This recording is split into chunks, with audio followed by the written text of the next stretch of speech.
It appears that the bromance between Donald Trump and Emmanuel Macron has come to an end. And the reason why it appears that way is because Donald Trump has unleashed on France's leader via Twitter.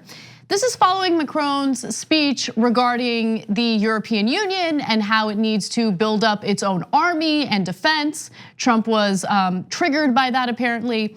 And Macron also specifically called out nationalism and referred to it as something that isn't a positive thing, it's a negative thing. And Trump didn't like it. So first, let me give you Trump's reaction to all of this, and then the reality of what Macron meant and said during his speeches. Trump says Emmanuel Macron suggests building its own army to protect Europe against the US, China, and Russia. But it was Germany in World Wars I and II. How did that work out for France? They were starting to learn German in Paris before the US came along. Pay for NATO or not. I don't even know like what he's trying to get at. Do you understand? Can you decipher? Yeah, I don't understand the middle of it at all. I don't think anybody does. The ending I get. So the middle, but then it was Germany in World Wars I and II. What, that attacked them? Yes, that's true. But they're not. But now they're allies. So what relevance does that have? Okay, it makes that part makes no sense. But the end is like, oh, they were starting to speak German in Paris, like they'd been taken over by the Nazis, which is true. Until the US came along, he says. Now it was in reality the US and the Soviet Union. The Soviet Union did tremendous damage to the Nazis.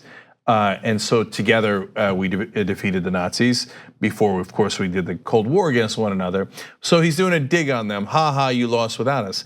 But the extra layer of nonsensicalness to this is, but you wanted them to like pay for their own defense. That's exactly right. If Macron is saying that, which he's not exactly saying that, we'll explain that in a second. Well, wouldn't you be happy that he wants to pay for his own defense? That's what you've been crying about for 2 straight years. So why would you all of a sudden go, oh yeah, you need the US military. You need the US military. Okay, then don't do your own defense. You told him to do his own defense for 2 years. The only time Macron said anything remotely close to the European Union protecting itself from the United States was during a radio interview. And during that radio interview, he was talking about the need for European countries to protect themselves from cyber hacking from multiple countries, including the United States, which I think is a smart thing to do. Yeah, there was 2 separate parts of the conversation. He did talk about strengthening the military of Europe, but he did not mention the United States in that context because he's not mentally unstable like Donald Trump. No matter how much we're not getting along with Europe right now, Macron or no other sane person in Europe thinks America might invade at any moment. That's not a thing, right? In a separate part of the conversation, he said, but you know what? It's not just China and Russia. The US also does cyber hacking, which is absolutely true. And everybody knows it. And is Trump claiming that we're not doing cyber spying, cyber hacking on not only our opponents, but our allies? Of course we do. And Israel does it to us, we do it to them, we do it to France, France does it to us, right? The only people we might not do it to anymore under the Trump administration is Russia. But even so, I assume our intelligence officials are trying to do that as well. So basically the bottom line is Donald Trump misunderstood Macron, but instead of checking before he goes and tweets something that could start a diplomatic problem for the country, and just turn around to one assistant and be like, hey, did he mean we're gonna invade? Because that sounds mental, really? Why would we invade France? Are you sure that's what he meant? Like that's all it would take, right? And then the assistant would rush and listen to the interview and get somebody who speaks French and is fluent and come back and go, oh, no, he didn't mean that. He was just talking about cyber hacking, which, Mr. President, we actually do, right? But Trump, of course, doesn't do that. You know one of the reasons why he doesn't? Because deeply insecure people think asking questions is a sign of weakness. No, deeply insecure people are paranoid that everyone's out to get them or everyone's against them. That's what deeply paranoid and insecure people do. Like they immediately hear what their paranoid mind wants to hear. Well, and it's also projection because he's so hostile to everyone else, he assumes hostility back. But mainly the problem he has with, he doesn't do his homework and then he doesn't ask anybody because he's afraid that they'll find out he doesn't know anything. So if you're actually secure and confident, you can ask all the questions in the world because you know that you know things, but you need that specific fact clarified by a French speaker, for example, right? But he's like, no, I don't need to know. I know everything. I'm gonna write a really strong tweet and telling him, oh yeah, you were gonna speak German. Jesus, what kind of a child writes that tweet?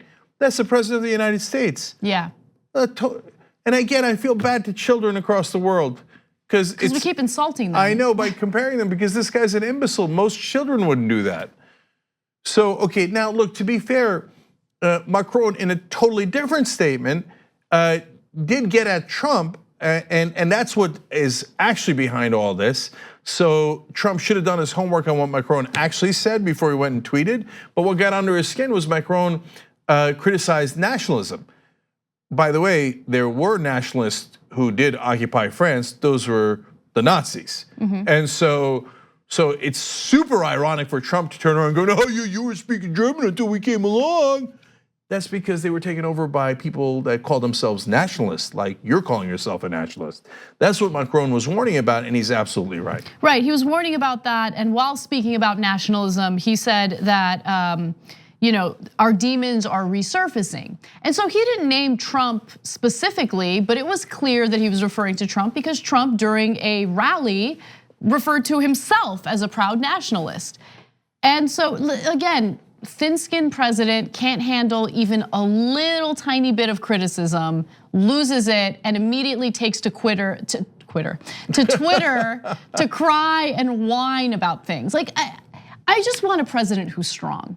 Right? I want to get to a point where we have a president who's an adult, who's strong, and who doesn't cry about people insulting him, who doesn't cry about how unfair the media is. The media is so unfair to me. Oh, like I just want someone who doesn't cry all the time. In fact, he used that word unfair repeatedly over the weekend, again on the issue of France, since Macron got under his skin. He said, oh, the way that Europe is treating us is ridiculously unfair. Ridiculously unfair. Stop saying unfair like a child. That children do. Not fair, right? That's Trump, you're like 72 years old, man. Jesus Christ, grow up a little bit. And look, the word populist is used in several different contexts. And sometimes it has a negative connotation, but it also has a positive connotation. And we use it in the positive light that it is. A popular campaigns that actually appeal to the people, right? There is no other connotation for nationalist. It's not like nationalist has ever been used in a positive context. It's not like, oh, those nationalists came up and they saved the country and they did a wonderful job. No, there's either white nationalists or nationalists who are fascist. That's the only context that nationalist has ever been used. And so when you use the word nationalist, you have to at least be cognizant of that. I mean, I don't know if there's a good way to use it where you could be like, no, I don't mean Nazi, and I don't mean the Klan. I just mean, I guess there could be a good kind of nationalism, right? But instead he comes out and goes, I'm a nationalist. That he did on purpose. And he did it to get voters who are deeply racist and who like him. To get them riled up? To get them riled up. And he said, oh, the brown people are coming. There's a caravan full of brown people. They're gonna walk over the fence, oh my God. And I'm a nationalist. That one was not at all complicated. That was definitely done on purpose. But when he's dealing with other countries like this, it's gonna cause us significant problems when he keeps going around like a bull in a china shop. The TYT Plus app is now available on iOS and Android. Download to get more TYT content at tyt.com/app.